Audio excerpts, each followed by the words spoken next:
Welcome to the Playful Domme, the Poly Wife, and the Virgin podcast, where we share our most intimate stories, experiences, and details of our love lives, our intimacy lives, our play lives, and giving you the opportunity to gaze in and get a glimpse of what could be possible in your life as well.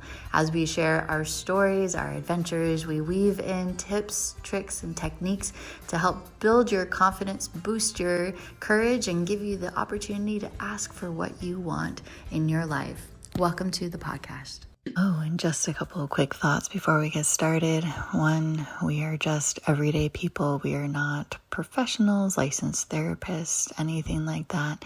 This is for edutainment purposes only. This is not medical advice or legal advice, financial advice, nothing like that.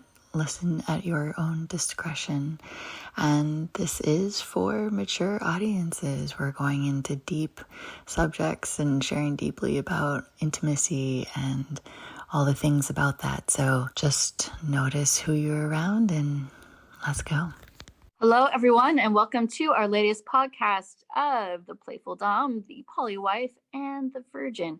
We have a really juicy, big, important, pertinent conversation to discuss today, and that is about the Ice Queen.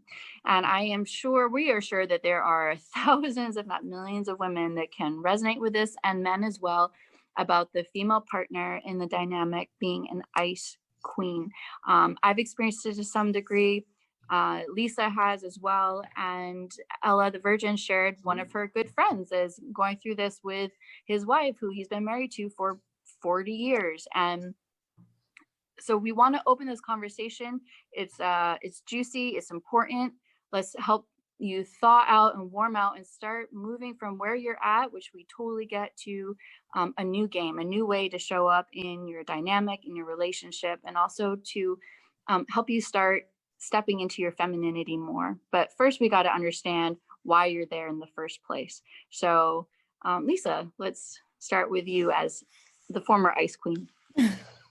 Well, I think that there was a level of frigidity that I experienced in my marriage in the mid-years, right? There's the honeymoon period and you're all fucking like rabbits.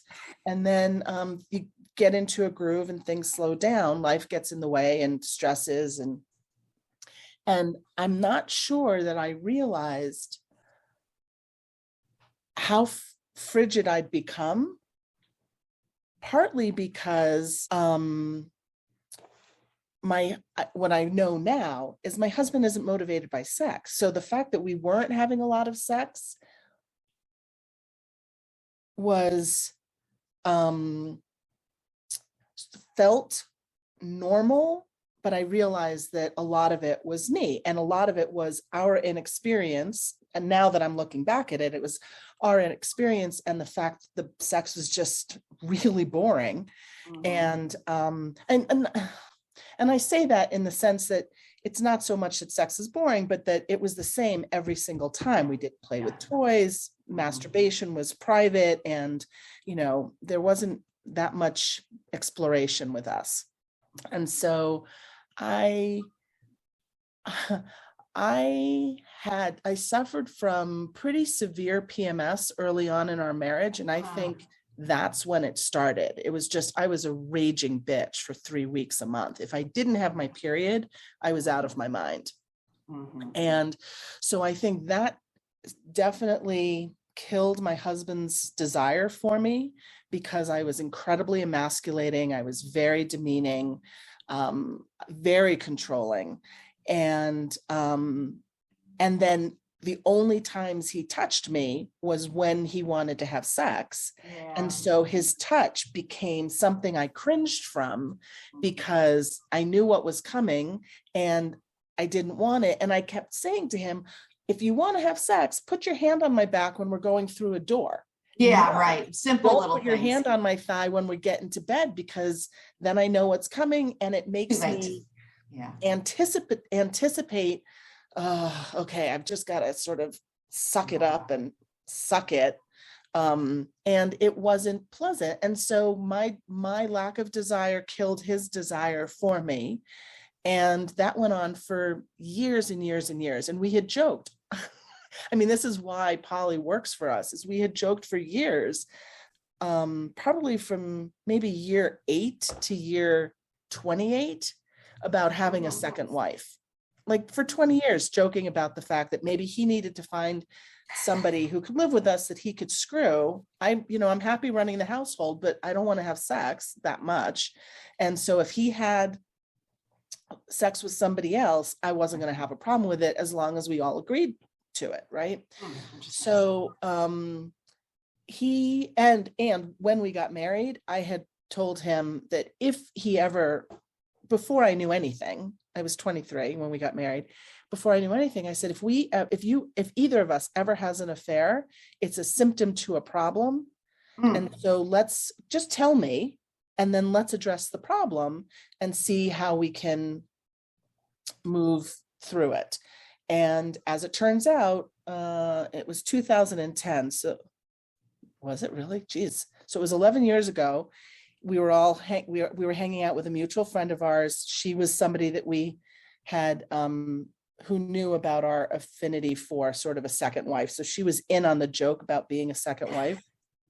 I had a quote unquote second husband, which was my girl, which was the woman that I was partners with in our catering company. And I think I talked about that already. We wasn't sexual, it was just we argued all the time. And so we argued like an old married couple. So but the two of them ended up playing, and he came to me the next morning. He said, okay, I played with Leslie. And I'm like, oh, okay. Well, thanks for letting me know. I wasn't upset about it at all.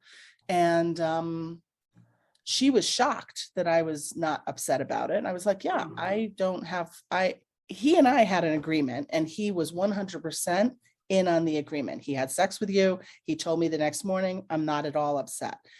He and I have stuff to work on because it has woken up in me a desire to please him and change my attitude around sex, sure. Right? I wanted to be that for him. If he wanted her, it suddenly turned me on to wanting to be with him, right? And I said to her, if I said, I did not have that agreement with you. You have broken the trust of our friendship, but it doesn't upset me that the two of you had sex. So I forgive you, but hands off. And so that's how it happened. And it was life-changing for her to have been forgiven, because she had slept with a couple of other married men, and it ruined a marriage for her. And she had generally not been happy in her marriage. And so it made us closer friends, and it made Ev and I start talking again about what it was that we wanted in our lives. So he and I went to work right away on trying to solve the frigidity that I was creating. And I even found a book about women and frigidity and started reading that. I can't remember it. I have it at home. And then come 9 years later, when he broke up with his first girlfriend, she and he reconnected, and she became his second girlfriend. Now, I wasn't happy about that, because I knew that she'd been lying in wait. I didn't even tell her that we were open, because I knew that she really wanted to be with him. And instantly, it was like she stopped speaking to me, and she started wanting to pull him away from me. Let's buy land together and build a life together and all of that. So I just let it run its course, because I knew that it wasn't going to work. I didn't have to say, don't see her. I let him have his relationship, and he learned it wasn't healthy for him. And so it ended in a few months. But our relationship got better when I took responsibility for my own frigidity and stopped blaming him for not approaching sex the way I wanted to approach it. So I don't think I had that realization until actually in this moment, but I started reading the books. How do I solve my lack of interest in sex? How do I communicate better so that I'm getting my needs fulfilled? And how do I do it in a way that's not quite so mean and demanding? Like, I'm not going to have sex with you unless you open doors for me, or, kiss my neck, or, I started approaching it a little bit more gently. And, one of his issues was and I think Jess, you and I may have talked about this when we were working on the road, was my overwhelming masculinity, right? I was very controlling. I was very aggressive. When we got married, we joked about the fact that I tended to be more the stereotypical male in the relationship, and he was a stereotypical female energy in the relationship. He did the cleaning, he did the laundry, I paid the bills, I organized the logistics of the household. And so his feedback to me was, if you could be a little bit more feminine, and amplify your femininity, then I would be able to, amp up my masculinity. So my masculine energy was dominating his feminine energy, and he's got a beautiful feminine energy, and I was killing it with my masculine energy because I'm really accountable for what happened in our sex life, and he is too, but I feel like because I'm the more dominant personality and I had the stronger will, I have to take much more of the accountability for the demise of our sex life. And now he's much more engaged. He's doing all the things I had asked him to do. And I am now relearning how to be attractive and attracted to him. And so we're repairing what it was that we had lost and redefining how it is that we want to show up.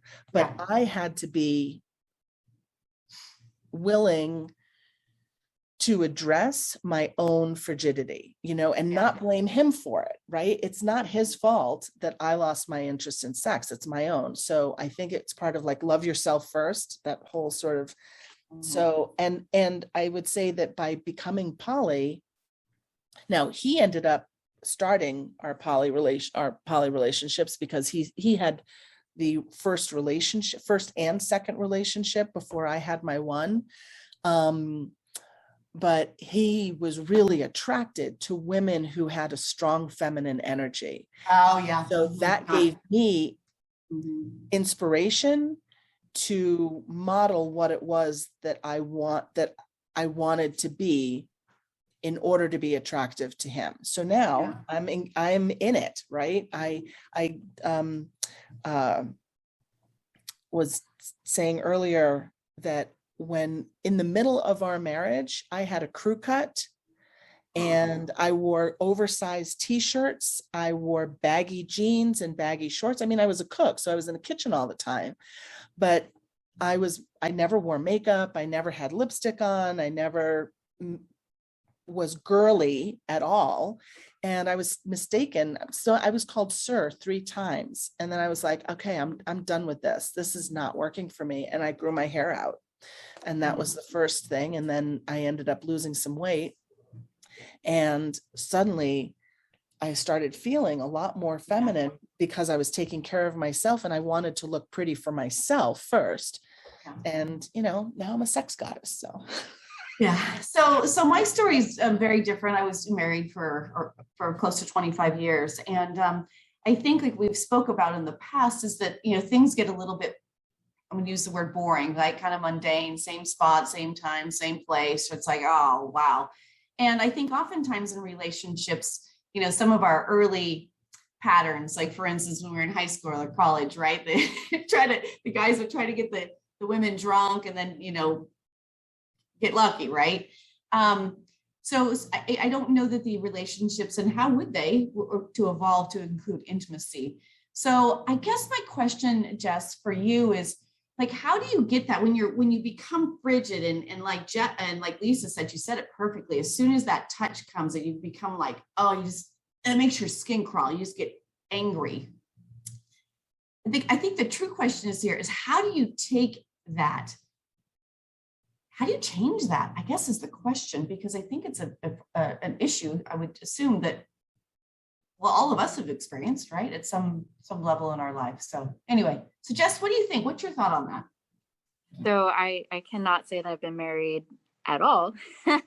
So both of you have the longevity game on me, but I think what I can make up for is in the troubleshooting and in the tinkering that I do in the exchanges and experiences that I have with men.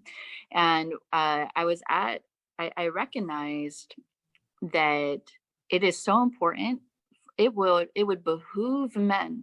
It would behoove men if they allowed women to come from their desire and make the initial move. Ah, interesting. Mm-hmm. So when we're immediately on the defensive when a man is making the first move, and I know it's a challenge, right? And I think I've just become a place where I'm going to initiate the conversation. I'm going to initiate the desire piece. I'm going to make and it takes the pressure off of the guy so that they don't have to feel like, oh, is this the moment? Is this the moment? Yeah. Is this the moment? How about now? Oh, I'm feeling it. Is she feeling it? I think she's feeling it. I can't tell. Well, she looked at me a certain way. Well, maybe I can do that, And so I had been to a conscious sexuality retreat, and I made a declaration to the group that if I have a desire for you, I will make the first move. I will approach you. And that was a game changer for me, because then I wasn't feeling like, oh, here fielding the men, like, oh, here's someone who's about to hit on me. What am I going to say? How do I say no? Because I don't like to upset people and turn them down and reject them. I know what rejection feels like. It sucks. So I don't like to reject people, but fuck, like all these men that think that they, that they have a chance with me, So, even Josh, who I'm dating, I approached him, and he's a very masculine man, but I said to him, but he saw me and he saw how strong I was. And, it wasn't how strong he was. He saw me and he figured I was with somebody already. So I made the first move by asking him what his name was, And so to me, this is part of the conversation of having, playing a new game. If we have become accustomed as couples, and I've seen it, and this is also a big reason why I haven't gotten married, because the very few couples I see that are actually happy are so few and far between. I feel energy. I can sense it in a room. So I can sense the tension in the space.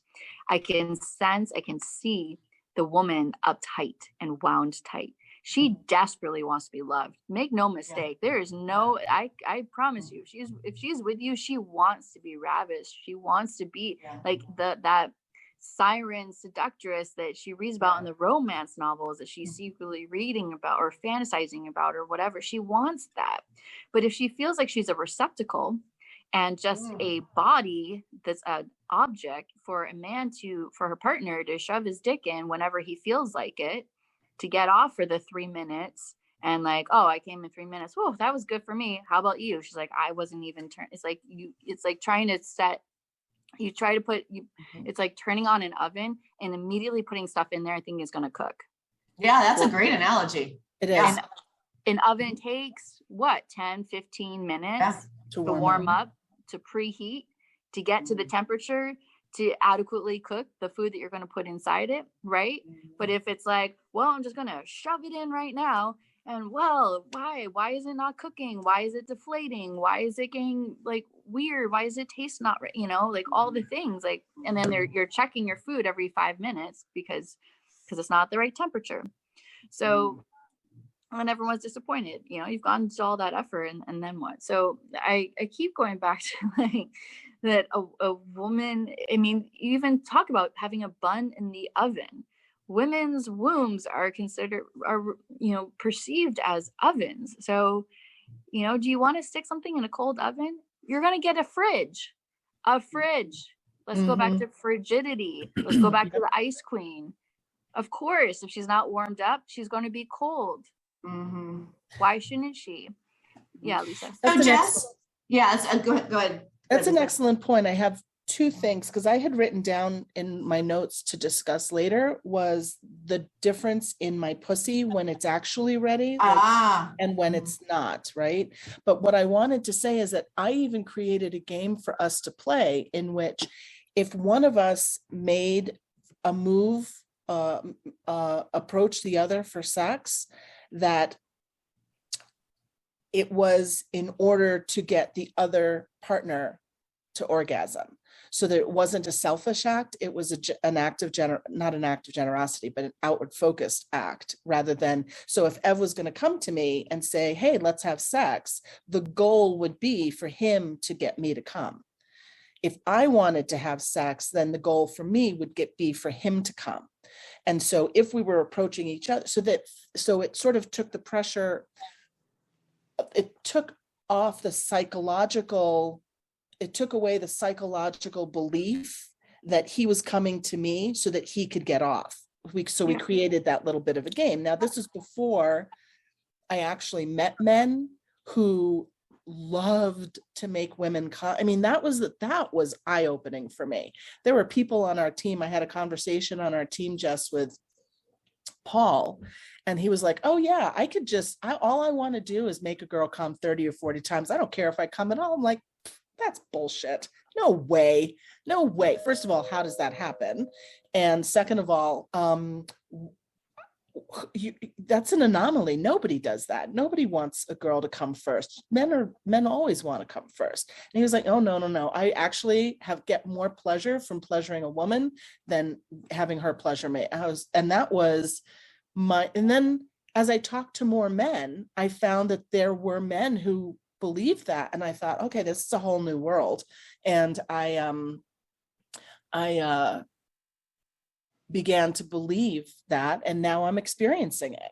Like it's actually hard for me to be that receiving and not feel like I have to reciprocate. So I'm still working through those feelings of obligation to reciprocate when a man is pleasing me.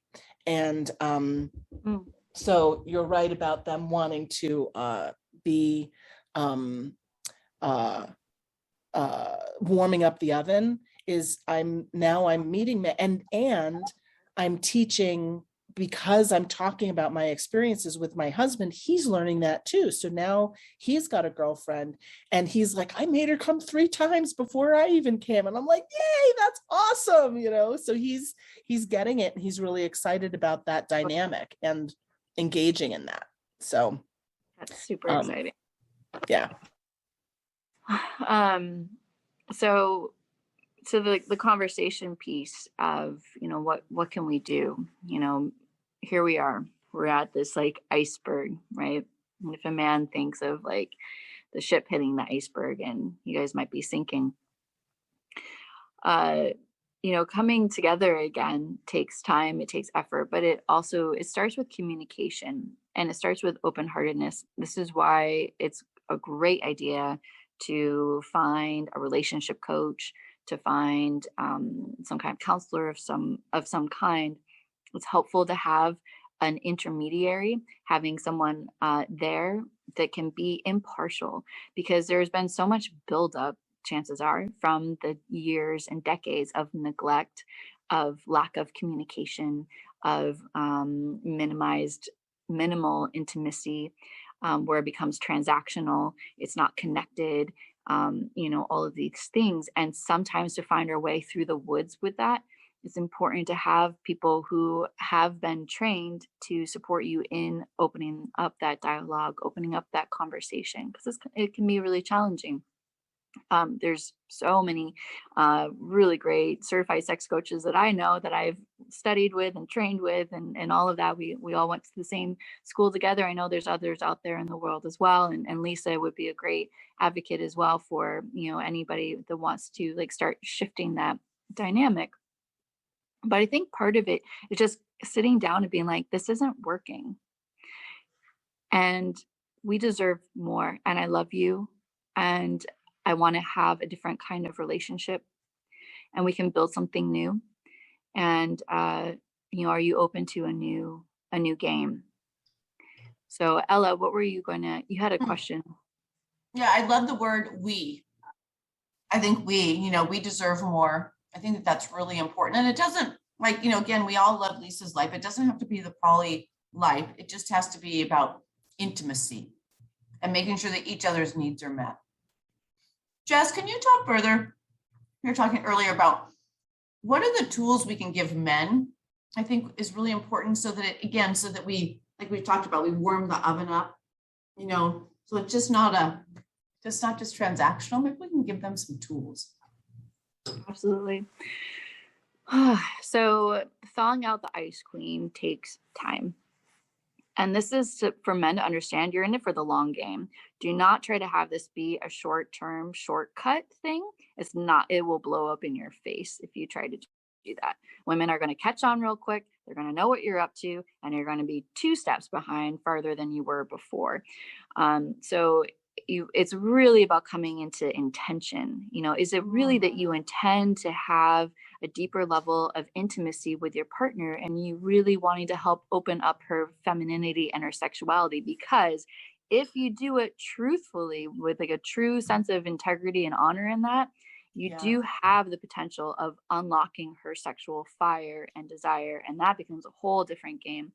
But you have to be willing that it's not about you.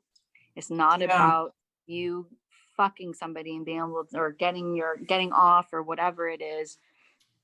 It can't just be about that. So I can speak from my personal experience, and Ella, you're going to have to like tell me, maybe remind me of the question again, in case I get too sidetracked. But I dated my last steady lover was 3 years ago, and I just wasn't attracted to him. Just was completely turned off. And he was really frustrated about it, very frustrated, and was blowing up and couldn't understand why I wasn't turned on and all this stuff. And so I gave him some things of what he could do, to some suggestions of what could help turn me on more, because I just wasn't feeling it. So then he was like, okay, so I'm going to do this. And then like 2 weeks later, he's like, so I've been doing this stuff for 2 weeks and it's not working. Like, what's going on? And I was like, well, because your intention is to try to have sex with me. It's not about me feeling good. You're trying to fix the end goal. And he flipped his shit. He lost it. He lost it because he was just doing the thing. He was just going through whatever he needed to do to get to the thing he wanted. And I could feel it. So it's like, thanks for taking me out to dinner. Thank you for bringing me flowers. Thank you for, I don't know, giving me a foot rub. Thank you for holding my hand. Thank you for not drinking every night for a couple of weeks. Thank you for not doing that. But that doesn't mean that like, oh, because you've done it for 2 weeks, then boom, now you're going to get laid and like all this stuff. So, this is a great point. It's so men have got, I know I speak about games a lot. I love games. I love that theme, that it's a semantic piece for me. It makes life way more fun to think of things as a game.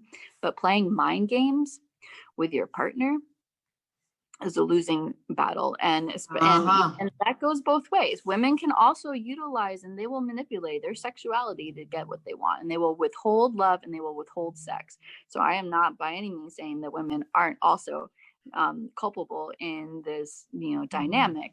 So what men can do first is getting really like spending some good time and really reflecting, how do I want to show up as a partner? Do I really feel like I am in it for the long haul and the long game? Because you don't crack an ice queen, you thaw her out Just like if you think about an ice cube, it takes a while. And if you have an ice cube in the freezer, it's going to take longer to thaw. Obviously, it's not going to thaw out. You put it out on the counter versus you put it out in the sun. Like, how quickly do you want this ice cube to melt? But are you doing it in a way that can be sustainable? Because again, if she senses that this is just a short-term plan, it just isn't going to work. So I think for me, Jess, and I'm going to go back to the real basics, because again, I'm much more vanilla, but for me, it's about the true intimacy. So it's about a good hug. So we've all hugged people, and you know, some of them, there's all different kinds of hugs. There's body hugs, right? There's, you know, off a little, you know, there's people who kind of hold you back, and then there's this whole thing. So I think it starts honestly with getting to a point where there's a good hug. I mean, not breaking somebody in half, but truly holding, you know, sharing energy, and just, you know, I love you, I care for you. I mean, I think that it's something as simple as that, which obviously doesn't take. Well, I'm gonna inject that that for you, a good solid hug is what begins the intimacy for you. But I think that for me, it's the communication. It's how do you experience intimacy? And I experience intimacy just holding hands. If somebody just touches me, I can experience an incredible amount of intimacy. As a matter of fact, Sapio and I have this thing. All he has to do is put his finger within a couple of inches of my nipple, and I suddenly become flooded with endorphins and giggles, and my body feels him because his focus is on me and that finger and the proximity to my nipple. And for us, that's an intimate game. For sure. So it isn't a bear hug for us, but I feel like part of it is, what if I just ask a person, and Jess gave me some fantastic questions, and Jess, maybe we should visit that at one point. It was a getting to know each other. So if we're about to have sex, what are the signs that I'm going to experience? What am I going to hear or see or feel when you're enjoying yourself? And I've taken that further in what is it that turns you on, right? Just what is it that turns you on? How will I know that our relationship is moving to the next level? You know, so maybe asking, well, how is it that you experience intimacy might be a good question. And the answer for you, Ella, would be, just give me a hug and let me feel your body. We don't have to be naked, but that will really start to help me feel a sense of intimacy. So part of the thing though is attraction, right? So if you're not attracted to the person, a bear hug is going to have you feel in a straight jacket. A finger 2 inches from your nipple is going to feel like a non-consensual touch, because you're not attracted. So slowing things down again, so for me, like, for men to understand that they are transitioning, and I think this is something too about couples, is that, like, you know, what do you do in your bedroom? Is that where you do your work? Is that where you're like, what, you know, checking your emails and doing your media thing? Like, can you try on for a week or a day or whatever, that your bedroom, in your bed, the only thing you do is sleep or talk. That's it. Sleep or talk. Not checking emails, not watching videos, not doing anything that has to do with work related. Because the thing is that work, the whole world has like encroached into the bedroom space. So how do you start pushing that boundary out a little bit more? And I'm not saying like, so, oh my God, there's so many places to go with this. But for men, actually it's more about women. Like Lisa said, like, what would please me now? And can the woman say what would turn her on? Because men want to win. Men want to win. And if they know, what if you have a true relationship where they're so divided, right? And there's so much, I mean, again, ice and ice, right? And it's like, I guess my question is, how do you come together? How do you start melting that ice? So is there something like you can't ask the woman if they don't have an open conversation, like we all do and talk about it? I mean, I'd ask my partner, hey, what works and what doesn't work. We have a conversation all the time. So something subtly, I think, is what I'm looking for. Yeah, well, it can be like eye gazing is super important. So like when we connect, they say you see the eyes of someone's soul. So or looking into someone's eyes, you see their soul. Eyes are the windows to the soul. That's the thing. Okay. So if the man even just started just by gazing at their partner, and that when she was speaking, he brought his full attention right there. Yeah. And to say, tell me more. And to take the fix it hat off and just put full listening hat on and just tell me about your day. Tell me more. That's a big Tell statement. me, Tell me more. Tell me when was more. the last time someone said, tell me more? Well, I can also tell you that I have had this is the first year I've actually been able to do eye gazing. I never looked at my lovers.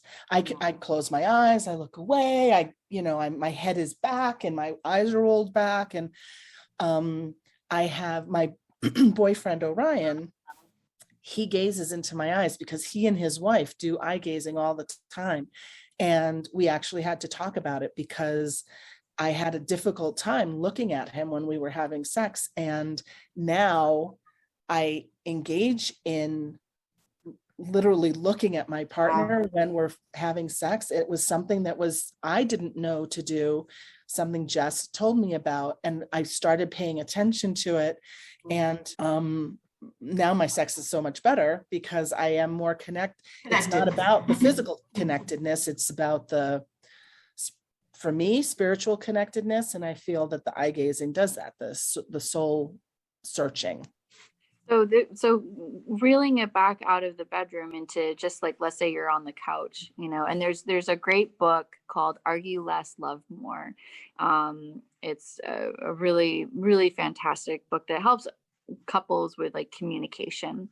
And so one of the things for sure, like when you're sitting down having a conversation, instead of being like, oh, like you're sitting next to each other, hey babe, how's your day? And like you're checking your phone and she's telling you something and they're like, oh yeah, cool, okay. It's like you're not hearing, you're not there, you're not present. So presence is huge. It's so key when a woman is feeling seen and heard and being fully present with her. And there might be at the beginning, if you're being present with her, it might be like kind of like this stuck faucet that's like really rusty, and you turn it on and just like all this dark water is coming out because it's like, oh my gosh, he's finally listening to me, and this and this and this and this. So it's letting the water run without having to interrupt, interject, everything. One of the biggest tools or practices that I learned through Layla Martin and the Tantric Institute of Integrated Sexuality was about expressing our fears, loves, and desires. And so that practice I've shared before on a previous podcast, but just a quick recap, it's when you sit down, and touch is so important, right? So we all have a need for touch. If you're having a conversation, even like Lisa said and Ella, to place your hand on their arm, or your hand on their leg or their shoulder or their cheek, like as they're speaking to you, this is a deepening sense of like, wow, they care, they're fully present with me. And if you only have 5 minutes to be fully present or 15 minutes, you can say that can be your time boundary, but it's like, I want to hear what's going on for you. Let's do this check-in, tell me how you're feeling today, or, whatever it is, and starting that conversation that might be awkward for you. I'm more of a one-on-one. I can role play really well with people rather than giving a blanket universal kind of response. But with fears, loves, and desires, you can switch that out with anything. You can make that be your frustrations, the things you love about the person, and your needs, or whatever it is. It can be whatever, you can substitute it. But what it becomes is one person speaking. So I have a fear about blah, blah, blah. And I have a fear that you're going to da, da, da. And I have a fear about da, da, da. And the other person is not responding, is not fixing, is not like interjecting, is just letting them speak, just letting them run. And then if the partner pauses, you would say, what else? Da, da, da, da, da, da, da, da, da, da, da, da. What else? Da, da, da, da, da, da, da, da, da, da. What else? And then there's going to be a point where they're going to be like, either they'll ask the other partner a question, or they'll say, I'm complete, or I'm done. And then the partner says, thank you. And then you switch.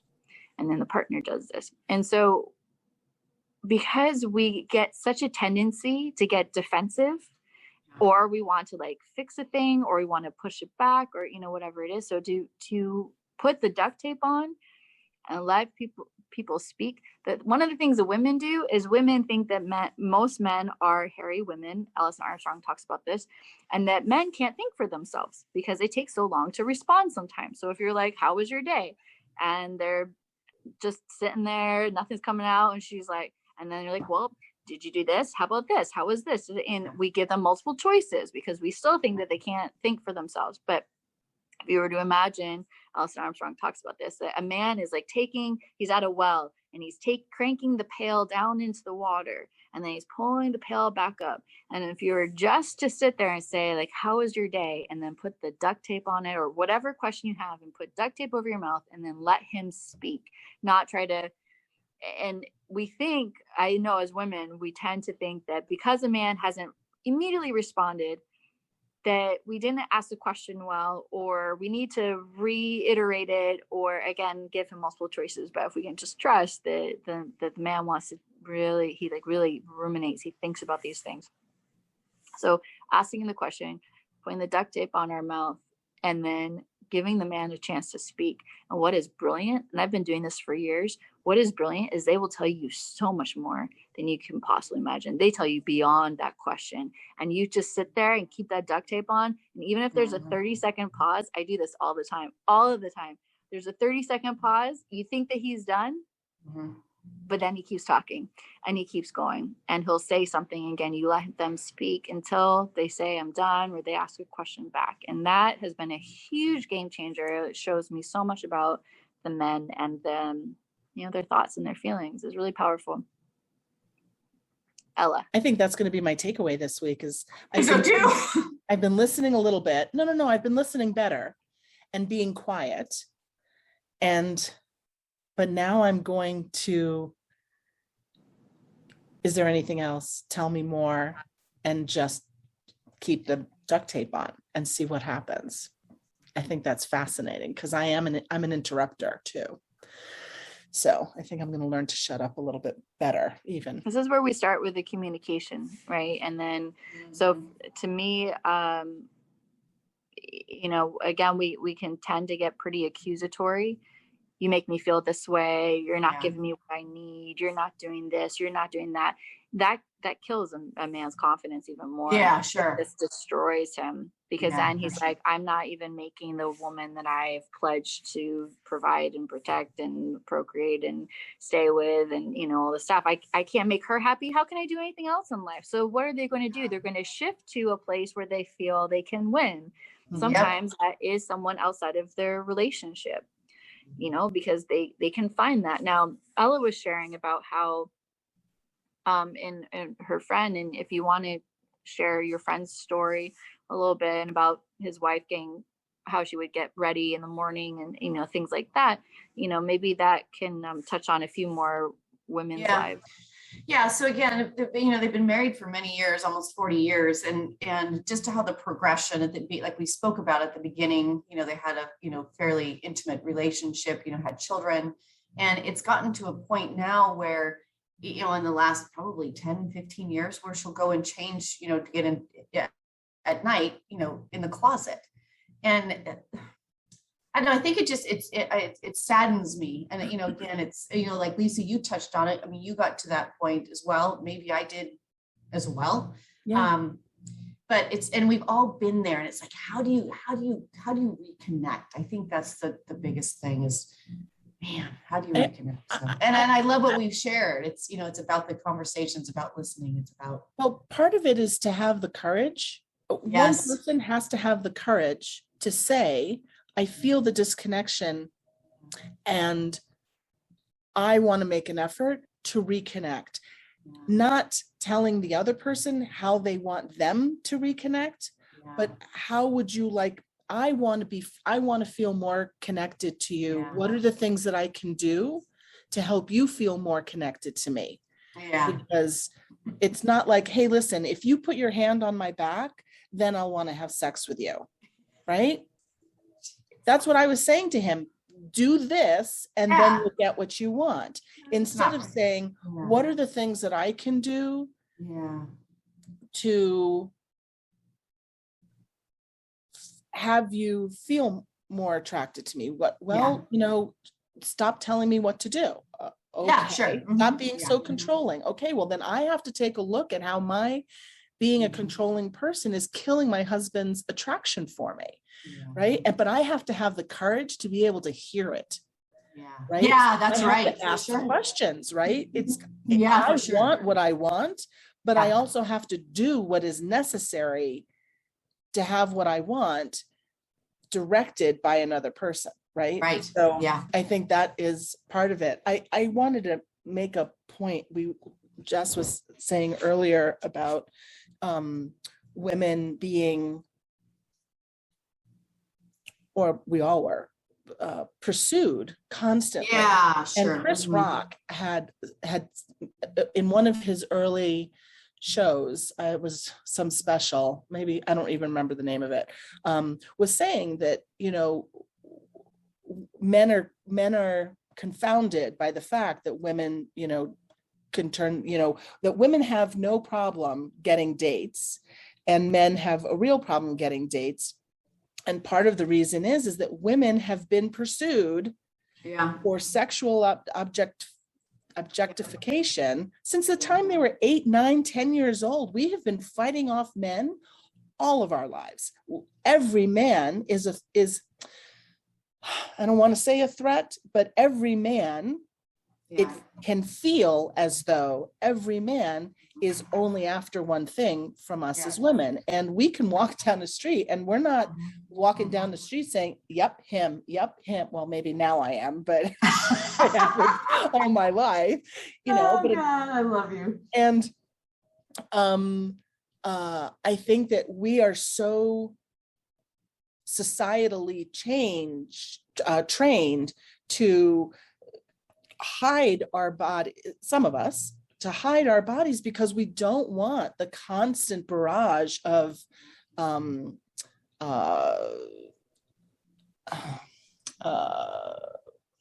moves on us, right? Yeah, we don't want the constant attention. And I remember Jess talking about this years ago, and then you ended up going into your field now. Remember that, Jess? Remember when we were down at the show and it was just like, it's too much. Yeah, there was, and then again, you build again, you know, expectations, right? And communication. Building walls and like building just walls. The anticipation, right? You know, and it's a challenge because obviously I'm totally attracted to guys, but like having that, it's penetrating, it's unsolicited. It's unsolicited. Mm-hmm. It's not like this clear, like, I'm not looking at you and saying and engaging with a smile. It's not like that, you know, or even if it is. So there's a lot of signals that crossed and missed. But what I think what we all want for our listeners is for you to, like, we get it, we've been there, we understand. It's hard. Like, I know when I've been thinking that, like, I'm being really, really set in my boundaries, very clear in how I hold myself. And then to find out that there's then there's the men that like want to take me home, like men that I've respected and that I've looked up to and that I've, you know, really regarded highly. And then to find that, you know, and they have partners and I'm like respecting that. And then to find out that, you know, they still want to engage with you. engage with me, and how heartbreaking that is to be in that state. And so then it's like, oh, so what, are there no good men out there? And of course there are, so but to Ella's friends and what they're going through, one of the things is we were talking about the dog chasing its tail, right? So that if a woman is feeling uptight, wound up, frigid, shut down and shut off, she really wants to be opened up. She really, I believe it. I do not believe that women are asexual or unsexual. I don't believe that. I believe that there's women that have had experiences, that have had encounters, that have contributed to that shutdown. I believe it's women that are constantly being seen as this again receptacle to be just inserted into and not really seen and cared for as a woman. Yet there's such a tenderness in women. We're delicate, and how to tend to the flowers that women are. Women's desire energetically has an impact on men's desire energetically. And so if there are men, I am going to posit a hypothesis. I'm not going to say it's a truth, but if men are experiencing erectile dysfunction in some way, and they have a partner, could it be linked to the woman's lack of desire for him that is impacting in some way? Of course, there's physical. I know there's like physical pieces. I'm not talking about like the physical, physiological, biological. I'm not talking about that, but from an energetic place. Typically, I've learned that men's arousal is in response to a woman's arousal. Sure, absolutely. So if a woman's arousal and desire is not there, the man's isn't either. Lisa, it looks like you want to say something. Oh yeah, I mean, I totally am. I've experienced it, right? I have. When Ev started dating his first girlfriend, they were having sex 3-4 times a day. He couldn't even get it up for me. And I was just like, that's not okay, right? If you're going to have sex with her, you've got to have sex with me. And what I also found was that my lovers who had partners were able to have sex with me, but not have sex with their partners. And so it is 100% true. Your hypothesis has been true in my life, right? So I think it goes back to the energy and the connection. Absolutely. And I think that's what I'm trying to get to, is like, how do you, again, melt the ice cube so that you can start to get some of that energy? I think that's the $1 million question. And here's the thing. And like you said, listening and conversation and slight touch, all that stuff I agree with, but oh my goodness. It goes a little bit deeper, because it isn't just about sexual attraction, because when he was having sex with her, they had a spiritual connection. They had a level of intimacy. And I was saying, well, I'm horny, fuck me, right?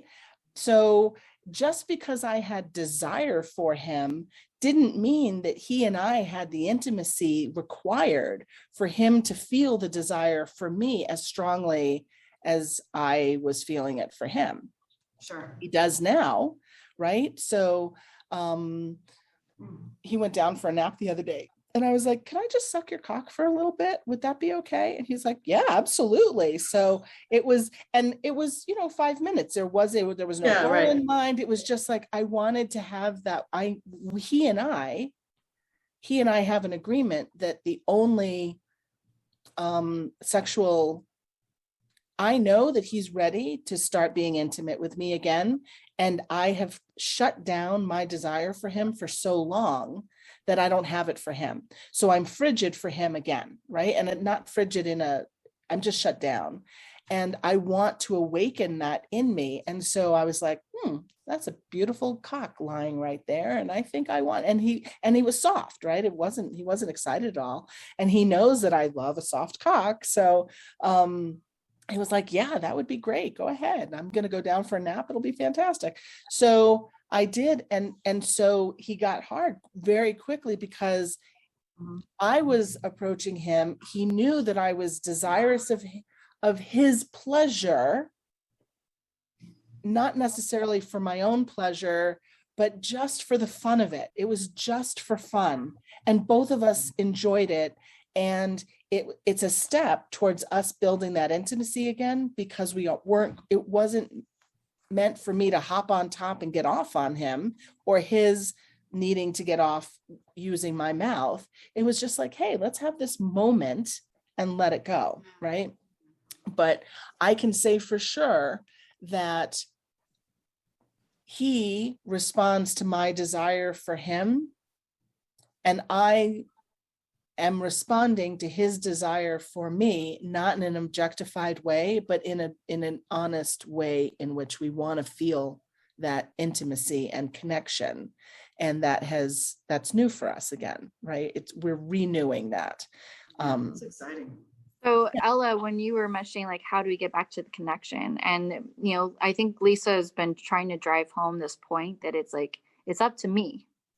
Mm-hmm. It's up to me, and, it's, if what would please me now, that is like one of the singularly, what would feel good for me. And to be able to honor that for ourselves. Like, I realized I want to have a really sexy romantic night with Josh. I decided I wasn't going to put it on him to figure it out. I decided I was going to rent this beautiful hotel room that's like super, super lovely, that I like insisted it got changed 4 times because I wanted a room with a tub in it. God damn it. Because I wanted to have a really beautiful bath. So they had to accommodate that. And like, I set up this really beautiful bath with, lavender and, bubbles in it because I wanted to have a bubble bath. I decided I like arranged a charcuterie board. I spent like $150 on food that I put together, and like I got wine, I had flowers, and candles. I set up what I wanted. I didn't put it on him to put it all together and figure it all out. I decided I was going to do it for me because I was going to stand for one. I was going to stand, and this was our first night. So this isn't like we've been together. This was like our first 2 weeks together, but this was like it was the first time I did something romantic for myself. Yeah. In years. I can't even remember the last time. And I was like, why put it on him? Yeah.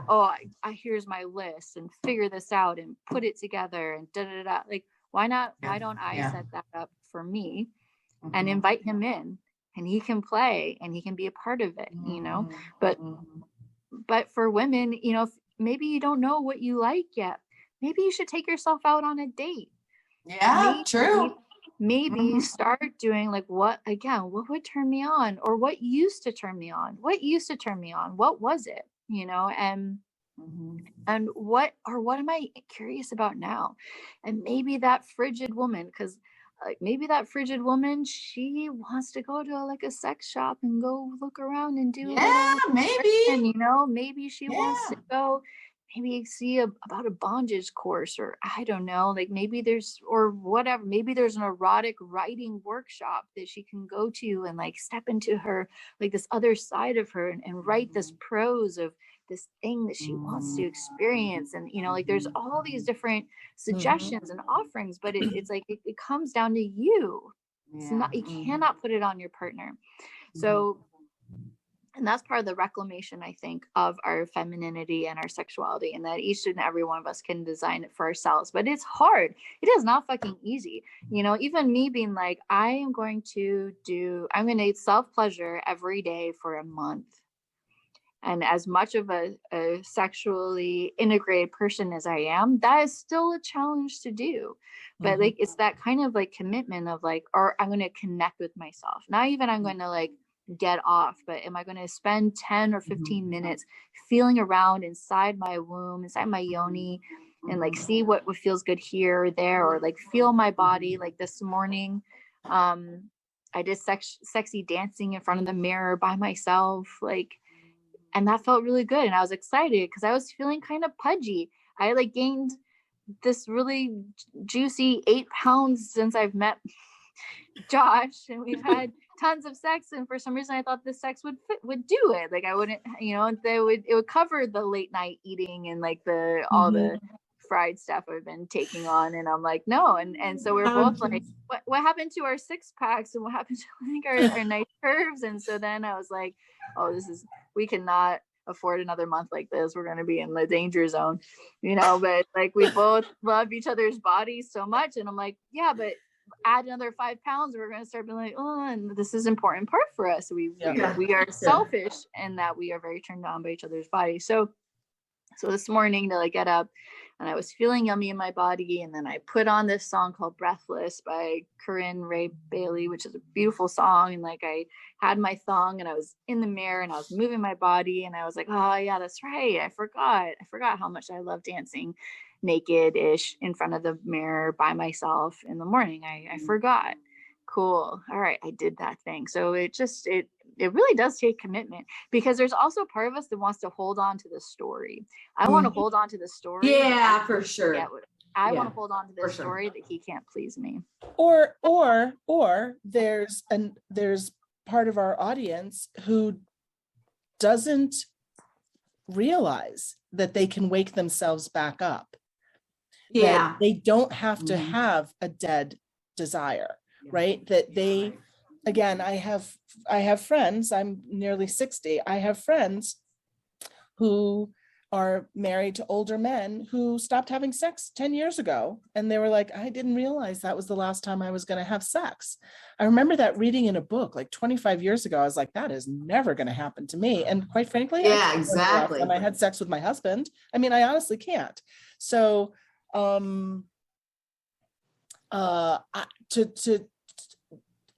to reawaken my own desire. Yeah. This is a good point, I think, is that we deaden our own desire because we're in a relationship that doesn't lack intimacy, because I'm not saying that I don't want to be with my husband, right? I love him. I want to spend the rest of my life with him, but our desire our sexual desire had died. And even if his sexual desire is just dead, which it's not, but in the case of some of my friends, their husband's desire just isn't available, and they have no interest in being polyamorous or having an open relationship. It doesn't mean that their own sex drive has to be deadened, right? And the lack of desire could be erectile dysfunction. They're like, oh, well, if I can't get a hard cock, then there's no point in trying to have sex at all. In our old ways of thinking, it's like, okay, if the penis doesn't work, the sex is done. And I think that part of the responsibility I feel in doing this podcast is to affirm and reignite, and normalize my own sexual desire and my responsibility for fulfilling it, right? If my husband, if I'm not polyamorous, if I'm not open in my relationship, it doesn't mean that I can't still have a really fantastic sex life with myself. Right? And that was that was a topic that I wanted to bring up, and I want to bring my girlfriend on to talk about masturbation, because I'm learning all the different ways there are to masturbate, and I want to learn more. I want to back into a cock that's on my shower wall and have sex with it. I've never done that. I can't even quite figure out the mechanics of it, but I want to try now because somebody said that they did it. So I want to be able to inspire women who may be in long-term marriages, loving, fantastic, beautiful long-term marriages that may have a dead bed. And I believe that if women have the desire, woken up from, what was that book, 50 Shades of Grey? Because that was a big thing. It was like, oh, wow, that got me all hot and bothered. Well, many women read it, enjoyed it, and then just went back to their lives that weren't sexually awakened. And I feel like, remember, Jess, we were talking about being Sherpas, right? Wouldn't it be I'd love to be a Sherpa, take women into sex shops. I think that there are women my age who wouldn't dare walk into a sex shop. I totally agree with you. Because they don't realize that it's a really female-friendly place. Yeah, that would be great. I would like to actually host nights where women can come over into my home, and there's sex toys for them to touch and feel and ask questions about, so that they don't have to go into a sex shop. It can be quite intimidating, but making it a little bit more that's a great idea. I'd love to do that. Well, there's a business, I can't remember the name of it, and they sell sex toys. Yeah. But I don't need to do that. I just want to have Conversation, show and tell. Yeah, exactly. I'm giving my girlfriends vibrators for Christmas. So God, that's my friend, so good. like my nail technician is getting a vibrator, and my waxer is getting a vibrator. So I want to go to the point about the dead bed, and I think this can be maybe the closing piece of our podcast, which kind of takes us back to the very beginning of, if there isn't sex, what else? If there isn't sex, what can we do to maintain intimacy and connection? And one of the things that we had discussed was cuddling. That there's ways to feel closeness with our partners if sex is not on the table. What else is there? And Lisa, you shared about one of your partners. Yes, I am talking to a man right now, my professor. I'm going to call him the professor on my roster. And he's a nudist, and his desire is to have a community, a tribe of people who can hang out naked around a pool, which I already have that, but who are also open to having touch being experienced, I don't want to say it's orgiatic in nature at all, because it's not that, but he and I are talking about the fact that what do we want our relationship to look like? And we're talking about just cuddling, not having any kind of oral or intercourse involved in our relationship, but simply just touch. It would include genital touch, but only caressing and cuddling and spooning and hugging and holding. And I'm feeling really attracted to that concept, because he has lovers that he's having great sex with. And part of his difficulty with me is that I have multiple partners, and for him, that feels unsafe. So I'm totally fine not having sex with him, but rather experiencing just the love and intimacy of cuddling. And so I think I'm going to have a relationship with a man where all we do is cuddle and touch and kiss, but not actually have sex. Wow. We might mutually masturbate, or I'm going to practice the hand jobs on him, sensual massage. That's okay, but it won't include oral at all, which will be new for me. And I'm going to try and resist because we don't want to have any fluid bonding at all. And I'm really excited about that prospect, to have somebody to just hold. And that's actually, I can think about maybe doing that with my girlfriend, right? We are purely platonic, but we have an intimacy in terms of our conversations. But it suddenly, if I can feel safe with a man just cuddling, why couldn't I feel safe with a woman just cuddling? Yeah. Right? Because I'm not interested in pussies, but I love her, and I wouldn't mind just being warm and up close to her and napping together or something like that. And so it's really breaking me wide open, considering the idea that sex does not have to be involved in that kind of physical intimacy. So it's a new territory for me. I'm really excited to have found somebody who really enjoys cuddling as much as that. And I realized that there are professional cuddlers. Did you know that, Ella? I didn't know that. No. Yeah, there are people who you can pay to just cuddle with you. And I'm kind of like, well, maybe I could do that. I'm a good cuddler, except for when I have the hot flash. Yeah, I have a girlfriend who's a professional cuddler. Really? Yeah, two of them actually. One of them started out cuddling and she entered into sensual body work, and one is a professional cuddler. And I offered to help her make that shift to sensual body work, but that's beyond her comfort zone. So yeah, sure. But yeah, so I guess like to bring everything back home again, we all have a part in the dynamic of the relationship that we've created with our partners, and we have an opportunity to shift that trajectory of the relationship. And for women, it's about how can we take self-responsibility in what turns us on, and having a conversation, even if you don't like even to say, like, you know what, babe, every time you come and touch me, it feels like all you want is to have sex with me, that you actually don't want to touch my body because you like me or because it feels good, but you're only touching me because you want to have sex, and that doesn't feel good to me, and I don't want it.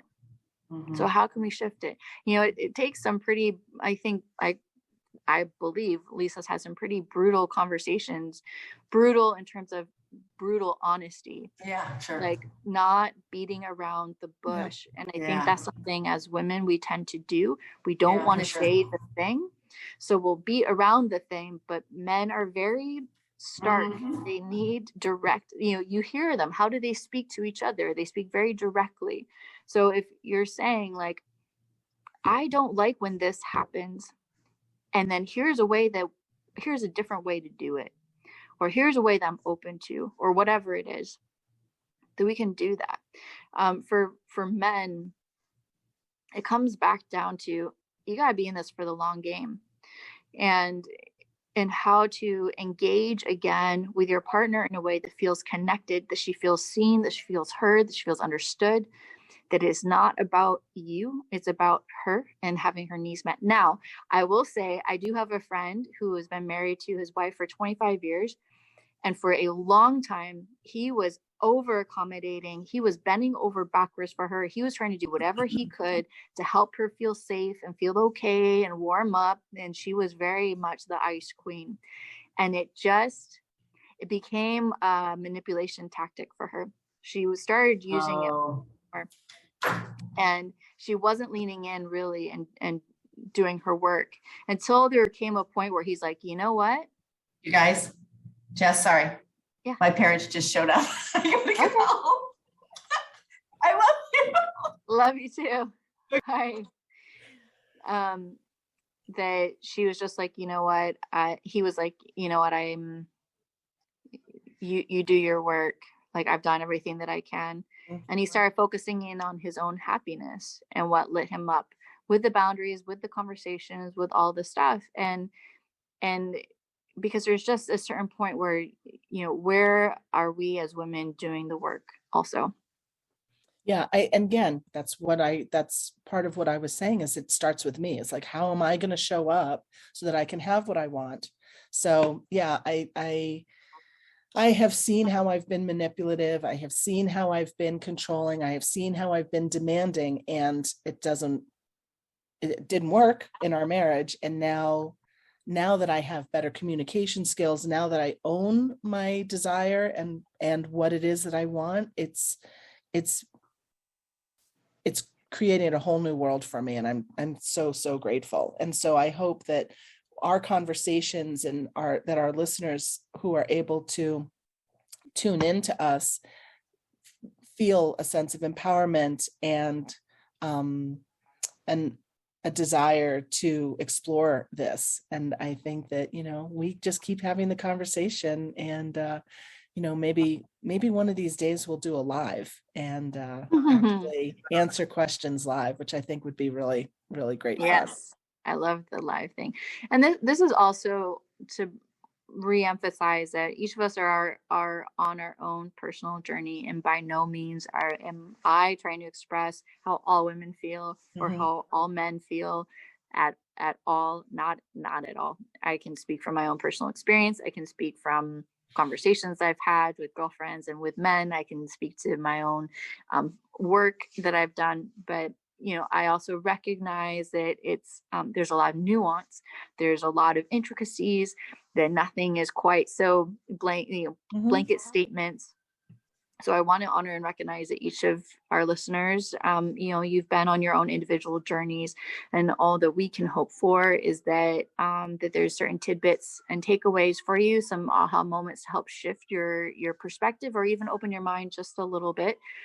Sometimes it takes a while. Sometimes it takes listening to conversations like this for a few months or a few years before you're even ready to start, taking taking action or changing the conversation, and that's okay.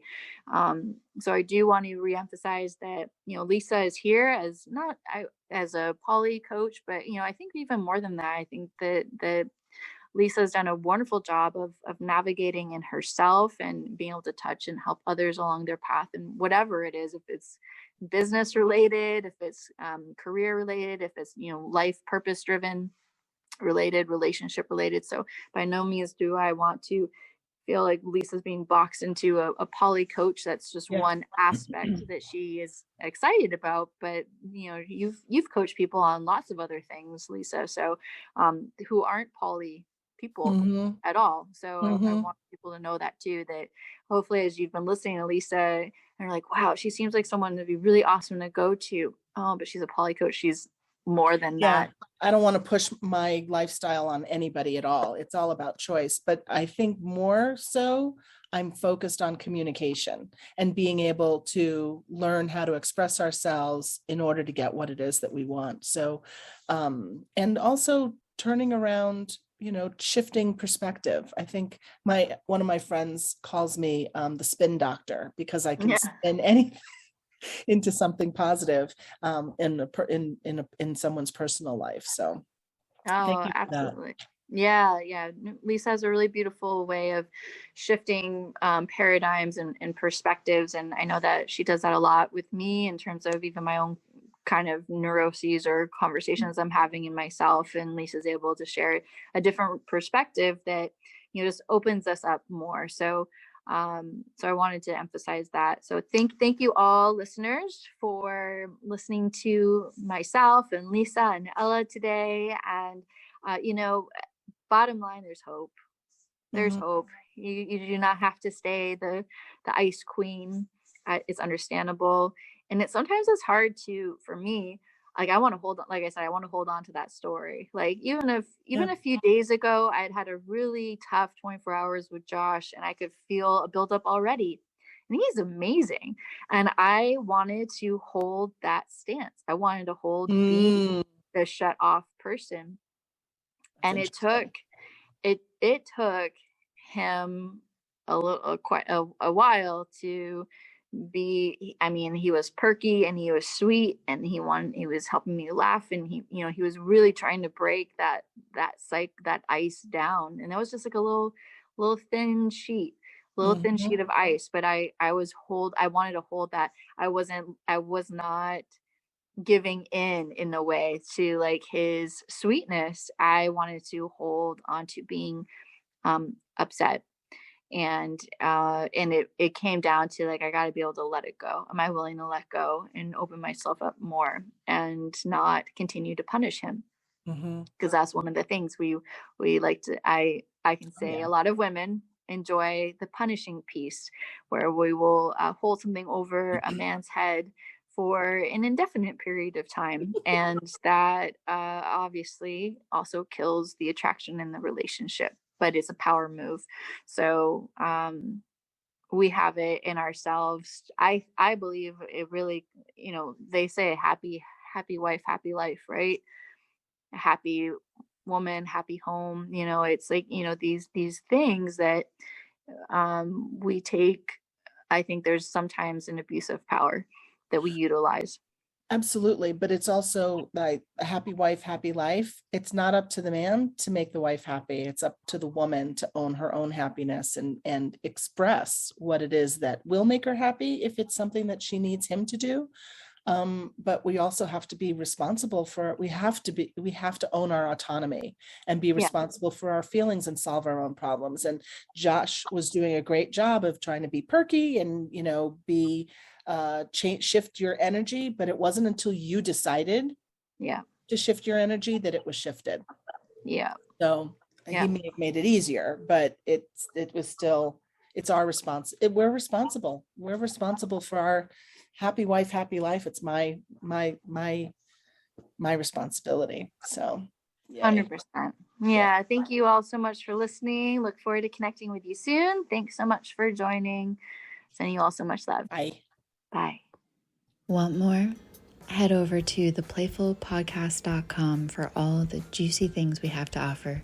From there, you can join our community where you can get access to after hours, attend upcoming workshops and events, and even book a session. Bye for now.